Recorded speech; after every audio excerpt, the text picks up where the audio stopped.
Саламатсыңарбы 11 класстын окуучулары? Кайрадан аралыктан кыргыз адабияты сабагын баштайбыз. Бүгүнкү сабагыбыздын темасы Сагынбай Орозбаков жана улуу манасчыдан манасты жыйноо иштери.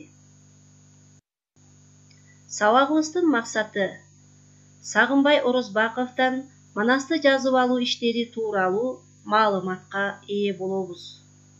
Манастын жазылыш тарыхындагы өзгөчөлүктөрдү аныктап, факты менен далилдеп айтып беребиз. 1922 жылы айтылуу манасчы Сагынбай Орозбаковдон манасты системалуу түрдө жазып алуу жумушу башталган.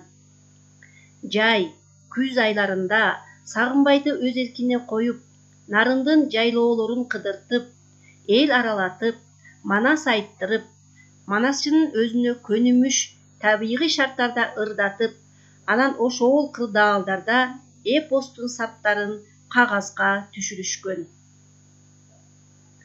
Сагынбай Орозбаковдон манасты жазып алуу кандайча башталгандыгы экспедициянын жетекчиси Каюм Мифтаков күндөлүгүндө минтип эскерген. Жайылган элдин алдында тегерегиме Ыбырайды, Сапарбайды, Чаки Каптагаевди отургузуп, бутка жаздык, анын үстүнө патнос коюп жаза баштадык. Бир нече бет жазгандан кийин калем сапты, жаздыкты, патносту Ыбырайга берип, өзүм Ыбырайдын бир нече бет жазганын карап отурдум. Анын каты мага абдан жакты деп эскерген. Каюм Мифтаков манасты жазып алууга иштин баш жагында гана катышып бүтүп, кийин бул жумушка аралашпаган.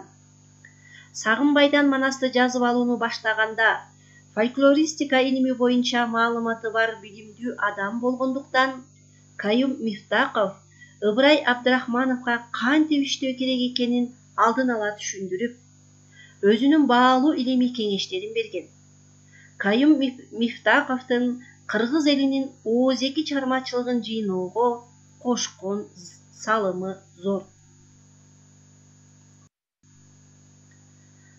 Дастандын манас бөлүгүн толугу менен кагазга түшүрүүнү мугалим Ыбырай Абдрахманов 4 жыл бою тынбай жазып отуруп, жалгыз өзү жүзөгө ашырган.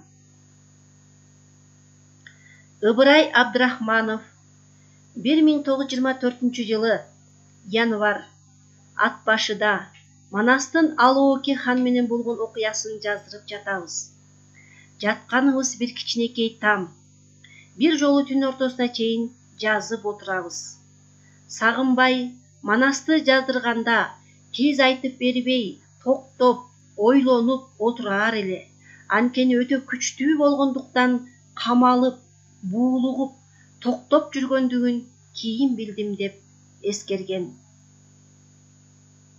Манасты жаздырган 4 жыл Сагынбай манасчы үчүн көрө оокаттан да кыйналып, кедейчиликтен азап чегүүнүн да жылдары болгон. Каюм Мифтаков бир күндөлүгүндө Сагынбайдын үйүнө келдик. Келсегүйү курумдай кара болуу менен бирге 1000 жерден тешиги бар эле. Үйгө кирсек жылаңач 6 баланын олтурганын көрдүк. Алардын бардыгы кыз эле. Үйдүн ичин карасак, бир эски кийиз, 2 жыртык кирлүү жууркан, бир казан, бир аяктан башка эчтеке жок эле деп эскерип жазган. Чындыгында 1916 жылкы үркүндө Кытайга качып, жыйнаган тергендеринен ажырап, аш жылаңач кайра элге кайтып келген манасчынын революциядан кийинки материалдык абалы оору болгон.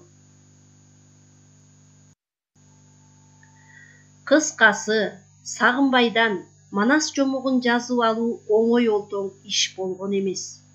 Бул жумуш манасчы үчүн материалдык жана моралдык кыйынчылыктардын шарттарында өткөн. Иштин аяк жагында Сагынбай баштагыдай көңүлү келбей, мен жалынып, ары жак бер жагына чыгып жатып айттырып жаздым. Чоң Казактын урушун эң тар жаздырды. Мен канчалык жабышып айтсам да, менин билгеним ушул деп болбоду дейт Ыбырай Абдрахманов. Ошентип акыры 1926-жылы август айында Улуу Жомоктун Манас бөлүгү толугу менен жазылып бүткөн. Сагынбайдан жазылып алынган тексттин көлөмү 180.378 ыр жолун түзөт. Ушундай кайталангыс керемет шедеврди манасчыны 4 жыл бою артынан калбай ээрчип, ысык суукка, азап тозокко чыдап, каармандык менен кагазга түшүрүп, ак калпак кыргыздын алдында атуулдук эрдик жасаган фольклорчу Ыбырай Абдрахмановго 1000 мертебе таазим. Иштин акырында Сагынбай да Ыбырайдын эмгегин баалап, жазган молдо Ыбырай жашы акты эки көзүнөн деп ырдаган.